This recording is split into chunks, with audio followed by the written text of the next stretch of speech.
All right, so I called Riggs in so that we could do a quick video of this one before it shipped out to its new owner. If you're following on Instagram, you probably saw it. But this is, at first glance, it just looks like a Les Paul Custom, right? But this is actually a super rare example of the Les Paul Custom. This one is from 1958, and you're staring at the very rare feature that it has. Can you see it? If you've looked at a lot of humbucker customs, then you see it right off. But compared to today, it's not that uncommon. But actually, so this is a 2-pickup 1958 Gibson Les Paul Custom.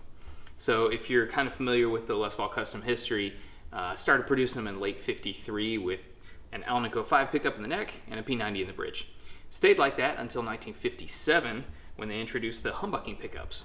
But instead of doing the simplest thing they could, which is just put in 2 humbucking pickups, they put in 3 from 1957 to 1961 with that single cut, and carried it on into the SG body shape in '61. But yeah, they used 3 humbucking pickups instead of just 2. I suppose it was kind of the fancier, upgraded version of the Les Paul Custom. But over time, players started to notice kind of 2 issues with the 3 humbucking pickups. One of them was that when you're playing the guitar with a pick, there's really nowhere to put the pick. Because if you have a big humbucking pickup there, it kind of fills in that space. It just feels differently when you're playing it. It doesn't feel like a burst Les Paul. So that's one thing. The other thing is that the 3 pickup guitars have a funny switching system. Your rhythm and your treble pickup positions are the same as a typical burst, but the middle position is where it gets weird with the 3 pickup guitars, because you're not just getting the middle pickup, you're actually getting the middle pickup and the bridge pickup, but they're out of phase from each other. And that's pretty cool, like the Peter Green Les Paul is out of phase. The difference between like the Peter Green Les Paul and the 3 pickup Les Paul Custom out of phase tones is that on the Peter Green one, you can balance the amount of phase cancellation with the 2 volume knobs. But on the 3 pickup Customs, you can't. You're wide open, out of phase the whole time. So you've only got 1 volume and tone in that middle position. So that's what makes a guitar like this really, really special.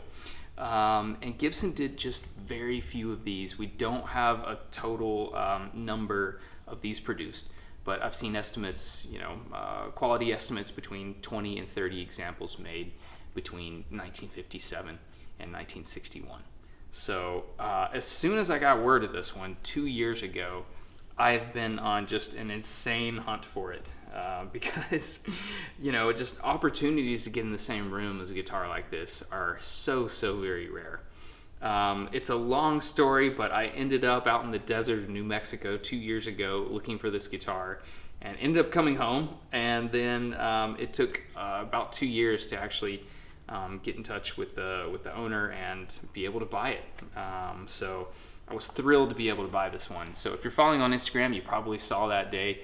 If you look up at True Vintage Guitar, you can kind of see the best stuff coming in as soon as it comes in.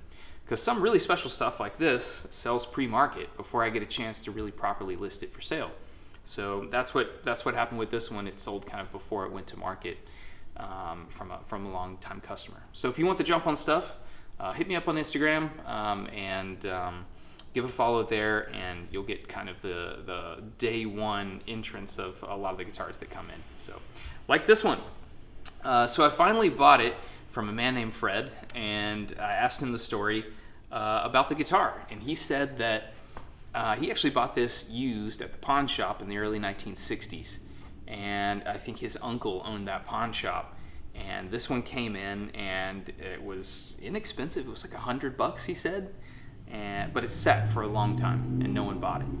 And so eventually his uncle cut down the price for him, and he was able to buy it for $50, which that's a lot less than this guitar is worth today. So he did a great job, but he never wanted to sell it. He ended up playing it just kind of a little bit, but he wasn't really a big player, kind of just a strummer guy.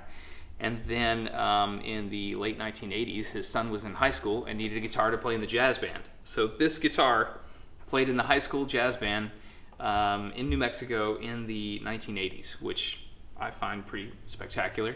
He must have been, looking like $1 million with this thing. But there was a problem with this guitar that they didn't know about because they weren't vintage guitar experts or guitar experts at all. They just knew they had a great, quality Les Paul. And the problem was the neck pickup was actually dead. So when I showed up to buy this in the desert of New Mexico, I actually brought my multimeter with me, and we plugged it in, and we noticed, the neck pickup's dead. And I asked him, like, did you ever have trouble out of the neck pickup? And the son said, yeah, it always kind of sounded funny, but we never thought that much of it. And that's because pickups can die in two different ways. You can have a dead pickup that has no resistance and doesn't make any sound through an amplifier.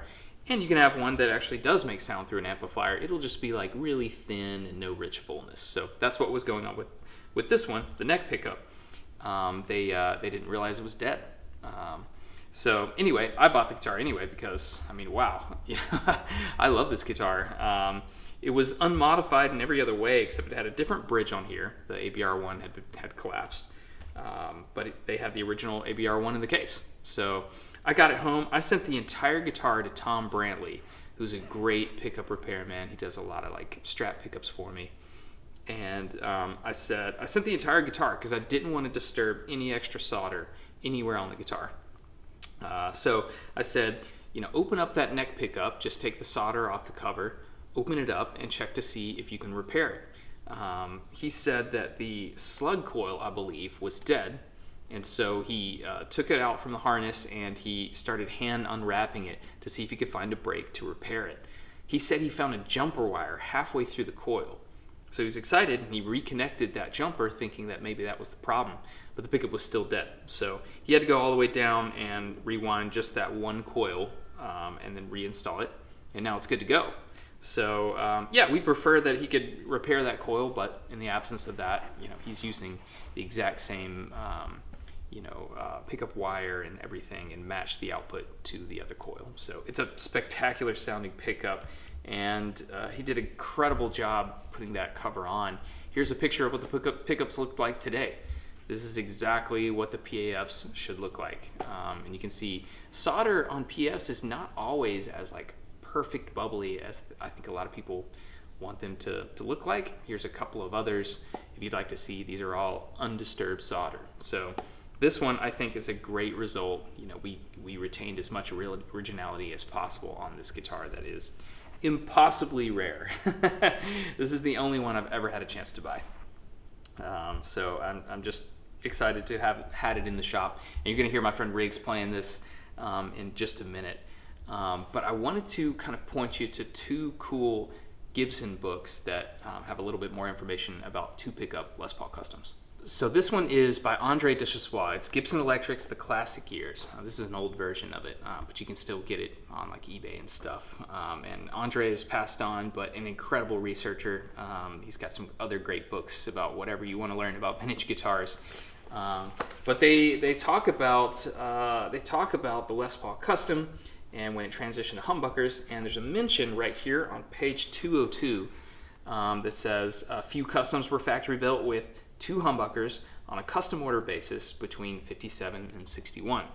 And he gives an example, 82778. That's 3 or 4 serial numbers away from this guitar. So there must have been a batch of them, and there are more out there. So if you've got a 2 pickup Les Paul Custom, you're considering Let It Go, you can contact me at the link below. I would love to have a look at it. And if I'm not the right buyer, then I might be able to connect you with the right buyer. So anyway, a lot of these have Bigsby's, but this one is a stop tail. So happy to see that. So yeah, it's got some cool information. Pick up this book if you want to learn more about vintage Gibson guitars. And then let's do this one too. So this one, my friend Matt Kaler at Gibson turned me on to. This is the Les Paul Legacy 1915 to 1963. There's a second version of this book that's 68 to present. And it's by Rob Lawrence, and there's some awesome vintage Gibson information in this book and about Les Paul, so I recommend it as well.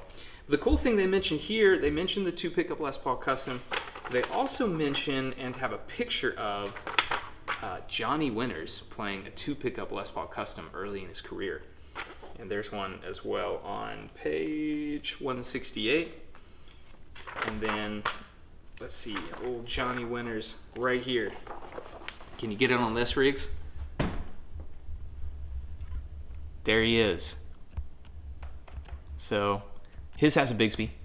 I think most of those 2 pickup guitars had a Bigsby, but yeah, he must have known. Yeah, the 2 pickup one actually is a little easier to play than the 3 pickup sometimes. So yeah, I thought it was pretty neat. Pick this book up, Rob Lawrence, The Les Paul Legacy, 1915 to 1963. So that's a little bit of the history of the Les Paul Custom. This one being a 58, it's got the fat neck, about 90/100ths of an inch at the first fret. Still got the original fretless Wonder frets, which they're not worn out, and I thought feel pretty nice to play. So I called in Riggs, my friend, to play it for us, show us how it sounds.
So that's the 1958 Gibson Les Paul Custom, very rare 2-pickup variation of the Custom. I'm so thrilled to have owned this guitar for a short time, and I know where it's going, so it's not too far away if I want to go have another look and a play on it. But that was my friend Riggs playing it for us. His YouTube channel is linked below if you want to check that out. My name is John. My shop's called True Vintage Guitar here in Birmingham, Alabama. I sell vintage collectible guitars. And if you're not close by, you can check it out at truevintageguitar.com. And if you want to follow along the kind of constant guitar safari for the past 10 years or so, check it out at True Vintage Guitar on Instagram. Thanks for watching.